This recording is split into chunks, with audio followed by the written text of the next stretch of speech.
Chers amis et chefs, bonjour. C'est Fahmi Azaïs de Best of Chess et nous allons continuer comme d'habitude sur notre lancée dans l'étude des finales de tour. Donc, comme nous pouvons le voir sous nos yeux dans le diagramme suivant, nous avons une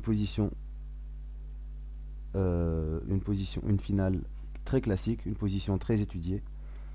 Euh, un, un très grand théoricien de l'histoire des échecs s'est penché sur l'étude de ces positions, à savoir le grand maître Sigbert Tarrasch. Et il en a sorti des conclusions très intéressantes. Donc, à première vue, cette position semble très similaire à celle du pont de Lucena. Mais il y a un facteur important qui va différer de la position du Lucena, c'est le facteur du trait, puisque le trait est au noir. Bien sûr, si le trait était au blanc, il commencerait par tour échec, et puis ils installeraient la tour sur la quatrième rangée pour entamer la manœuvre de Lucena, et la position serait gagnante. Mais bien sûr, le trait est au noir, et ceci change complètement la donne, puisque quand le trait est au noir, la position devient nulle. Donc, il faut retenir deux facteurs importants. Le premier facteur, c'est, comme on l'a dit, le trait, et le deuxième facteur, c'est la distance entre la tour noire et le roi blanc. Donc, on peut voir que la tour noire est située sur la colonne A, du grand côté du pion, comme on l'a déjà dit, et le roi est situé sur la colonne E. Donc, il y a, bien sûr, trois colonnes qui séparent ces deux pièces. Et ceci va être d'une très grande influence sur le résultat de la partie, puisque la tour va pouvoir donner des échecs latéraux sans que le roi blanc puisse s'en approcher. Donc, commençons notre analyse.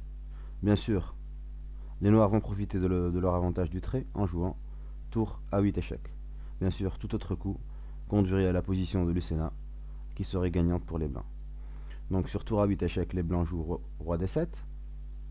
Et là, les noirs continuent à donner des échecs latéraux, profitant de la distance qui les sépare du roi noir et profitant du fait que du roi blanc, et profitant du fait que le roi ne peut pas s'approcher de la tour sans laisser le pion en prise.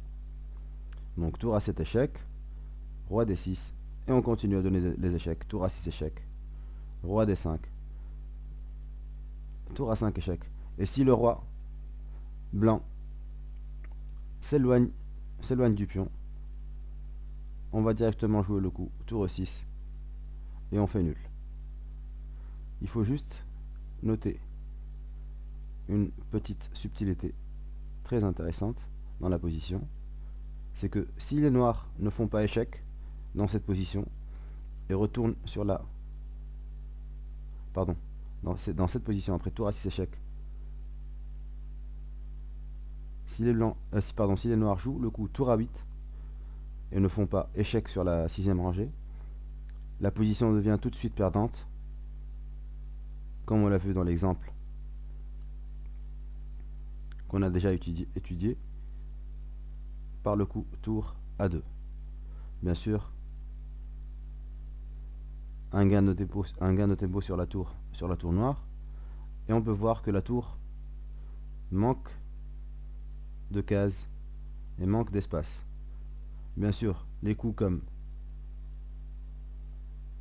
tour G8 et tour H8 sont directement perdants à cause de roi D7, et la tour ne peut plus donner d'échecs latéraux, et il ne reste plus que les cases B8, C8 et E8.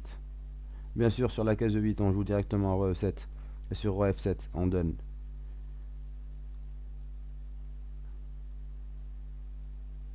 échec roi sur la case F2, et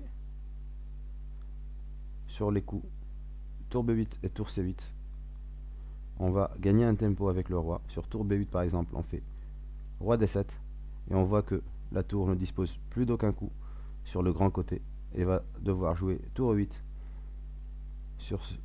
Et sur ce coup, les blancs vont profiter pour gagner un autre tempo avec roi D7, obligeant les noirs à protéger la tour et l'échec sur F2 est fatal au noir. Donc, conclusion, quand les noirs disposent du grand côté pour leur tour, il faut profiter de l'espace qu'il y a entre la tour noire et le roi blanc pour donner des échecs latéraux.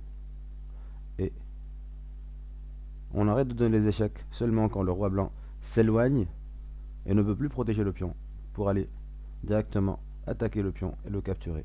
Et c'est comme ça qu'on arrive à faire nul.